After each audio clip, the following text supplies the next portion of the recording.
boys and girls. Have you ever met someone really, really mean? I mean, somebody so mean that you could be scared of them? Probably the meanest people in the world are those who are the enemies of Jesus. When you don't have God's love in your heart, Satan can lead you to do some awful, terrible things. Satan is God's enemy, and Satan wants to destroy God's people. But I have some good news for you.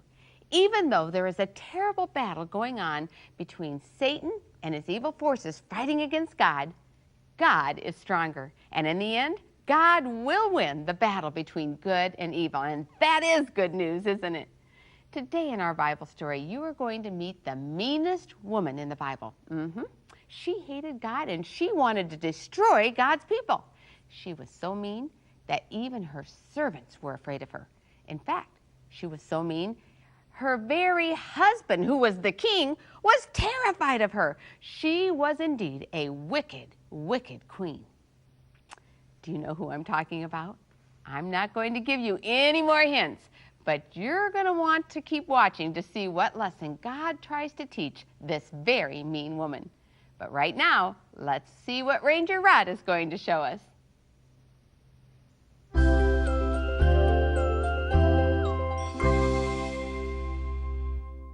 Hi, boys and girls. Welcome to Nature Time. Isn't this spot beautiful? You know, I'd love to pitch my tent right here. Plenty of peace and quiet, plenty of firewood, and plenty of water. You know, water is so important when we're in the backcountry.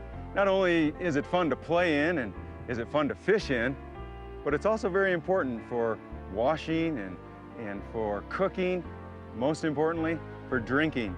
I'd like to talk just a little bit about drinking water in the backcountry. Now, if you're camping at a pull-in campsite, they'll probably provide water for you.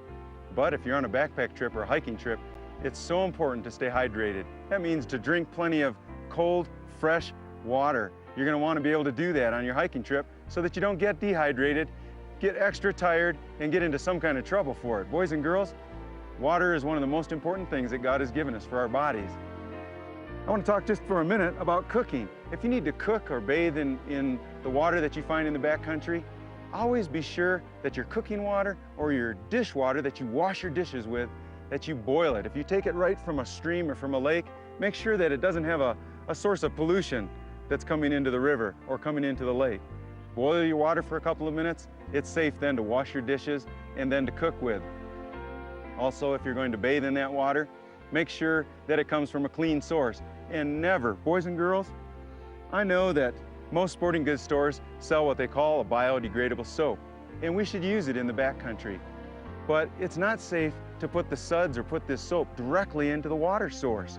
This kills fish, and it damages and harms the little microorganisms and the little things that live in the water. So what we do is Ranger Rod always takes a collapsible bucket with him on a camping trip and on a backpack trip. And I use this, I put some water in there, I pour the soap in, I get it all nice and sudsy, wash my dishes there, take it to someplace well away from the water source, dump it out. Same if I need to take a bath, rather than jump right in the creek and get in there with my soap, I'll get in there and get nice and wet. Then I'll take my soap and my bucket of water and I'll head up into the trees well away from the water source to take my bath. Again, never put even biodegradable soap directly into a lake or a stream. Most importantly, boys and girls, never drink water right straight from an open water source. You know, Ranger Rod used to say, I live in Montana, I'll drink anything that's wet. Well, 3 years ago, Ranger Rod took a drink out of a nice cold stream not far from his home, and I got a nasty little bug. I've got to tell you, I got Giardia. That's a terrible bug. I was so sick for weeks. I was terribly sick just from drinking that beautiful water. We can't see with our eyes some of the bugs that are in there. So now, Ranger Rod always filters his drinking water. There's several different kinds of filters. One that you might be familiar with or you've seen before is simply take off the top, dip it in the water, there's a filter in here, and you drink from the hose and your water's filtered. That's great for a day hike, or if you're gonna have some other way to filter water for maybe for cooking or for using in another way. I prefer to use a pump filter. With a pump filter, you can drop one end in the river or the lake, Put the other end in your water bottle and you can pump it. Now you've got fresh, clear, filtered water that you can use for cooking or drinking, or if you're going to make something that, like if you're going to make some pudding or something that you're not going to boil for several minutes, you'd want to use filtered water. I use filtered water for everything. It's the safest way. You know, boys and girls, a sad statistic is that 14,000 people die every single day from impure water. Isn't that sad? That's over 5 million people a year that die from drinking water that's not clean. Boys and girls, Ranger Rod wants to mention that we need to filter more than just our water. We should filter what we see. We must filter what we hear and what we do. The best way to filter what we see and hear and do is to ask Jesus, to decide from the scriptures, from the Bible, what would Jesus do in my situation? He's a perfect filter for us. Boys and girls, I want to remind you, always filter your water, always keep your heart pure and clean. Until next time, this is Ranger Rod saying, let's all enjoy God's great outdoors.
Welcome to Learning Time. I'm glad you joined us today.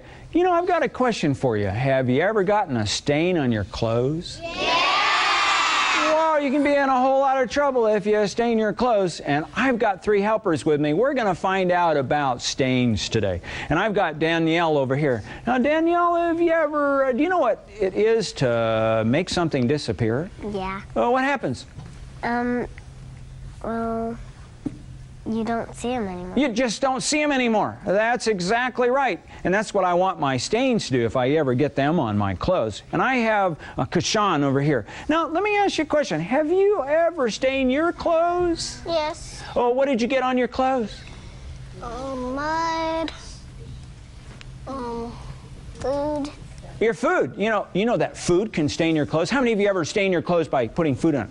Oh, bad news thing, isn't it? That's right. Now, I've got Rachel over here. Now, Rachel, have you ever made anything disappear? Yeah. Yeah, and like what? Cereal. Cereal. When you eat cereal and it disappears. And some of us make money disappear. Have you ever had money disappear? Yeah. That means when you spend it. That's absolutely right. Hey, I need my helpers to come on up here. We're going to make something disappear up here. Come on up and help us. We got some safety glasses. Why don't you put some of those safety glasses on today? Because we're going to use something that's going to be kind of strong. We don't want to get things in our eyes. Okay? Y'all ready to go? Okay, why don't you step up here, LaShawn? Let's get you up here. There you go. Now, you know what I have right here? I've got some Kool-Aid. You know, Kool-Aid's a drink, isn't it? Yeah. But you know what? You know, there's some stuff in Kool-Aid that can stain your clothes. Have you ever gotten Kool-Aid on your clothes? No. No. But hi, have you ever gotten Kool-Aid on your clothes? No. Well, how many of you gotten Kool-Aid? There's some people, because it can stain. And stains are bad news, and sometimes it's hard to get rid of stains. So today, what we're going to do, I poured a little bit of Kool-Aid in this glass. Could you pour that in here? Right in here, we have water. And usually, you know, add Kool-Aid to water. So why don't you go ahead and put that in there and see what, oh, that's interesting. And could you stir that up for us, Rachel? Just stir it on up right there. Cool. Okay, just like that. And take the thing out. Now, that is red. Now, that is interesting because it could stain our clothes. And if that was us and we had stains on our clothes, we would, what does your mom usually do, or whoever does your laundry? What do they usually put in your laundry to take stains out? Do you have any idea? Soap. Soap, that's right. And then we use some other things besides soap. Do you know what it is? Detergent. Detergent, and I've got some stuff right here. What could this be? Bleach. Bleach, that's right. And bleach is very strong. Now, if you do this experiment at home, you have to be careful because bleach is not a good thing for us to get on our hands. It's not a good thing for us to even breathe. So we're going to be real careful today. Now, what I'm going to do is I'm going to pour some of this bleach into this glass right here, okay? Just like that. Pour some of that right in there, just like that. Now, don't drink that, okay? Drinking bleach is very, very dangerous, and we don't want you to do that. So remember to get some help if you're going to do this. Now, what I'd like to have you do, could you, LaShawn, could you do this for us? Could you take that bleach and could you pour it into there for us, just real slowly? We don't want to spill it. We don't want to overflow it. Let's see if the bleach can take all of that redness. Oh, well, what's happening to the color? Whoa! Go on, a little more, and a little more, and right there. Okay, stop. Is the color gone? Yeah. The color's gone. You know what happens when you and I get stains on our clothes? Because have you, all three of you, had stains on your clothes? Yes. Oh yeah, and it makes a stain on our clothes, like maybe a grass stain. And in order to get that grass stain out, we have to use some of this stuff. What's that? Bleach. Now, bleach is very interesting because bleach has a lot of oxygen in it, and it's really the oxygen that helps us to get rid of that stain. But you know what happens when we put bleach in our clothes to get the stains out? Do you think the stain actually goes completely away? No. No, it doesn't at all. But the bleach does something interesting. The bleach takes the color out of our stain. The stain's still there, but it takes the color out so we don't see the stain. Is that cool or what? Yeah! Oh, yeah, I love science, and that's chemistry. And you know what? You know, God made all of those compounds, all of those elements, and people have made like bleach out of it to take stains out. And God can take the stain of sin out of our hearts by us accepting Him as our Savior. Well, hey, I want to thank our helpers today. And you know, boys and girls, when we learn more about science, we learn more about our Creator, God.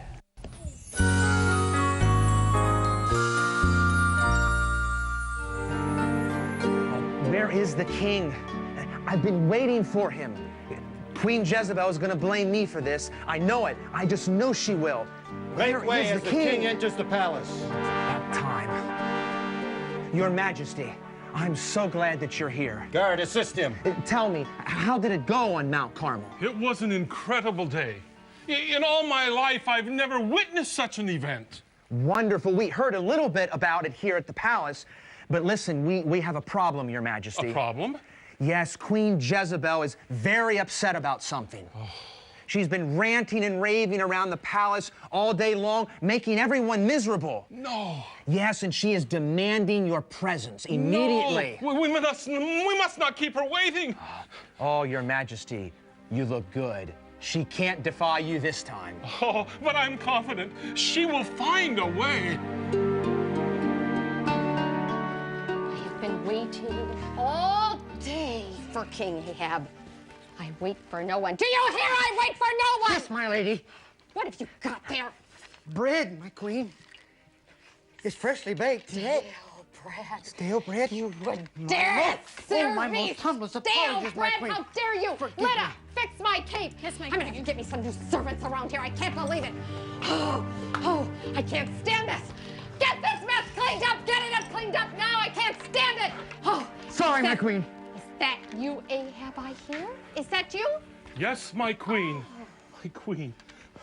Don't you look good? But not as good as you. That'll get you nowhere. I want to know, where have you been all day? And let me tell you, this had better be good, and don't you leave out one little detail, or else. Sit! It has been an amazing day, my queen. Amazing day. It has. The challenge has been set forth. 450 prophets of Baal were assembled, and Elijah the prophet. Do you not think I know how many prophets of Baal there are? But let me tell you what happened. They erected altars. The prophets of Baal erected an altar. Elijah erected an altar, and they put fire and they put the sacrifice on the wood, but there was no fire set in either of the altars. And the prophets of Baal called to their God all morning, all noontime, all Of course afternoon. they answered, Baal, long live Baal! No, my queen, no, my queen. There was no answer from the gods of Baal. They should have cried harder. They should have cut themselves. Pick that up. Didn't I tell you to pick that up? Yes, indeed they did. The prophets cut themselves and the blood flowed, but no fire came down. And finally, the prophets of Baal were exhausted. Of course. Baal did it then. Then the fire came down. No, my queen, no response from the gods of Baal. Baal always responds! But then Elijah called upon his God in heaven to send a fire down to consume the altar. Always Elijah. But before he did that, he poured water on the altar.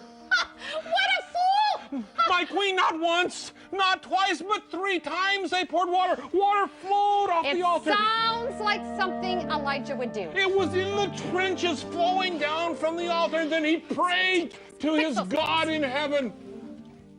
I have never witnessed an event like this in all my life. When he finished his prayer, fire came down and consumed the altar. It consumed the wood. It consumed the sacrifice. It soaked up and dried up all the water in the trenches. It was amazing. Are you mad? Are you mad? No, I'm only telling you what happened. I'm telling you the events of the day.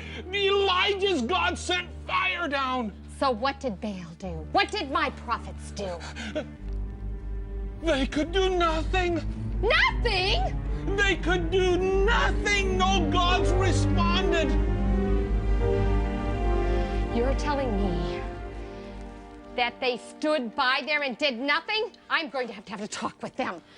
They're going to have to do this all over again. Something went wrong. I've got to have a talk with the prophets. Only Elijah's God sent fire down to consume the sacrifice. I saw it with my own eyes. I want the prophets here, right here. And I'm going to have a talk with them. Where are they? Oh, my queen. My Where queen. are the prophets? Elijah. Elijah did it. Elijah called for What do you mean all. Elijah did what? He called for all 450 prophets to be killed. No! Am I hearing right? The prophets of Baal are dead? All of them are dead and gone. Get out of my sight, Ahab! I don't want to see you! Get out of my sight! I can't believe this! What are you telling me? They're dead!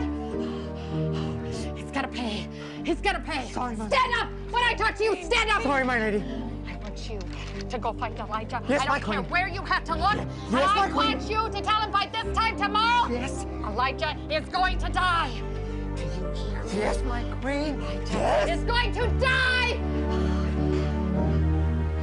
Oh, Jezebel, Jezebel, will you never learn? The true God of heaven always wins.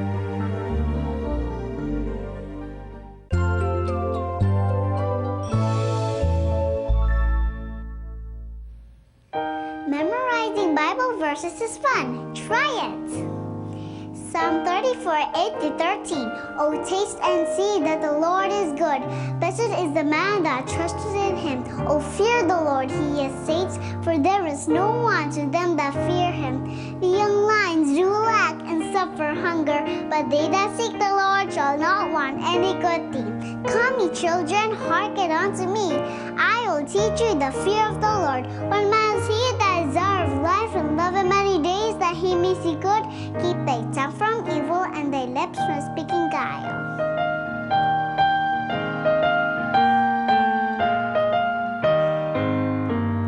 He's still working on me to make me what I ought to be. It took him just a week to make the moon and stars, the sun and the earth and Jupiter and Mars. A loving and patient he must be. He's still working on me. I really have to be a son upon my heart. Don't judge him yet, there is none in his parts. But I'll be perfect just according to his plan, fashioned by the Matter's loving hand. He's still working on me to make me what I ought to be. It took him just a week to make the moon and stars, the sun and the earth and Jupiter and Mars. A loving and patient he must be. He's still working on me. He's still working on me.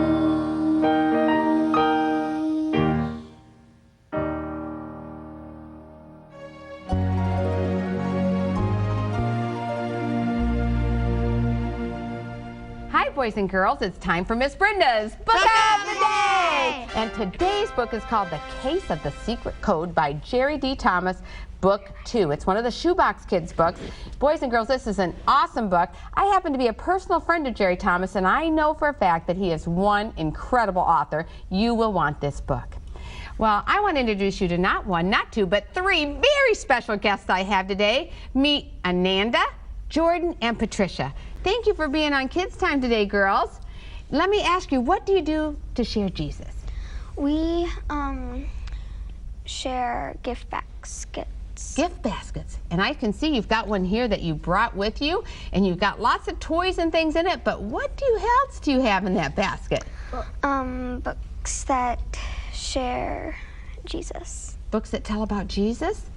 And what do you do with these baskets? So you make up a nice basket and you've got all kinds of nice little things and goodies in there, but you also have a lot of books in there about Jesus. What do you do with that basket? We take them to our neighbors' houses and we'll put them on their steps so they can be surprised and learn more about Jesus. So what do? You don't want to ring the doorbell and say hi to him? No? What do you do? We want to make it a surprise, so we kind of sneak up there. Oh. So they won't see us coming. So you be really quiet, so you sneak up there and you put the basket on the steps, and then who rings the doorbell? No one. No one? You don't ring a doorbell, you just leave it on the steps, and then you kind of run away? Do you ever hide in the bushes so you can kind of see if somebody gets it? No, we just usually... You just run so that you don't get caught, so that you can... Do you think anybody's figured out who's leaving in the baskets? Probably. Yeah, because we've sometimes got caught. Oh, you did? And when you get caught, what they say? Hey, come back here? Thank you. And they say thank you. That's really nice. Now, I understand also that you, Patricia, you've preached before. How old are you? 9. You're 9 years old. And what did you preach about? Jesus. You preached about Jesus? Laws and the 10 Commandments. And what organization was that with? Share Him. Was Share Him. That's a wonderful organization, isn't it? Boys and girls, maybe that's something that you might want to consider doing. Well, I'd like you girls to be with me for a minute. I'm going to read a couple of letters. We just have a few minutes left. Can you help me? Max is falling asleep again. I know, Maxwell's always falling asleep, isn't he? Can you hold that for me, please? And let's just read this letter real quick. I got a couple of letters in here. One says, Dear Miss Brenda, whoops. Can you please give this book, this letter to your sisters on Tiny Tots for my brother? Okay, I'll give that one. And now let's see what this letter says. It says, Dear Miss Brenda, My name is Charisse, and I'm the second born of twins. I'm 7 years old, and I share Jesus by praying and visiting those who are sick. I pray with my father and mother too, and I love my family and friends. And I help my mom by keeping my room clean, washing the dishes, wiping the table, hanging out the clothes, and sharing with my sister. My mom has a new baby, and I sing for her when she cries. I also help to bathe and comb her hair. We love Kids Time from Charisse. Well, thank you, Charisse. And Charisse is from Jamaica. And let's see if I have time for one more. And can you hold this one up for me, please? And this one just says, Dear Miss Brenda, I like to share Jesus, and I like to cheer up sad people. It says, I give them some favorite toys. I would like to join Kids Club, please. I like nature time and singing time and learning time, and well, I like it all. Thank you for your hard work. Love, Daniel. And Daniel is from British Columbia, McBride, British Columbia. Well, Daniel, thank you for your letters. Yes, well, I'll get you signed up for Kids Club. Boys and girls, if you want to join Kids Club, just go to kidstimeforjesus.org, click on Kids Club, and you can sign up too. Thank you, girls, for being with us today. I appreciate it. Ananda, Jordan, and Patricia, keep sharing Jesus, because, boys and girls, wherever you go, whatever you do, remember that Jesus loves you, and it's kids' time to share Jesus.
Boys and girls, have you ever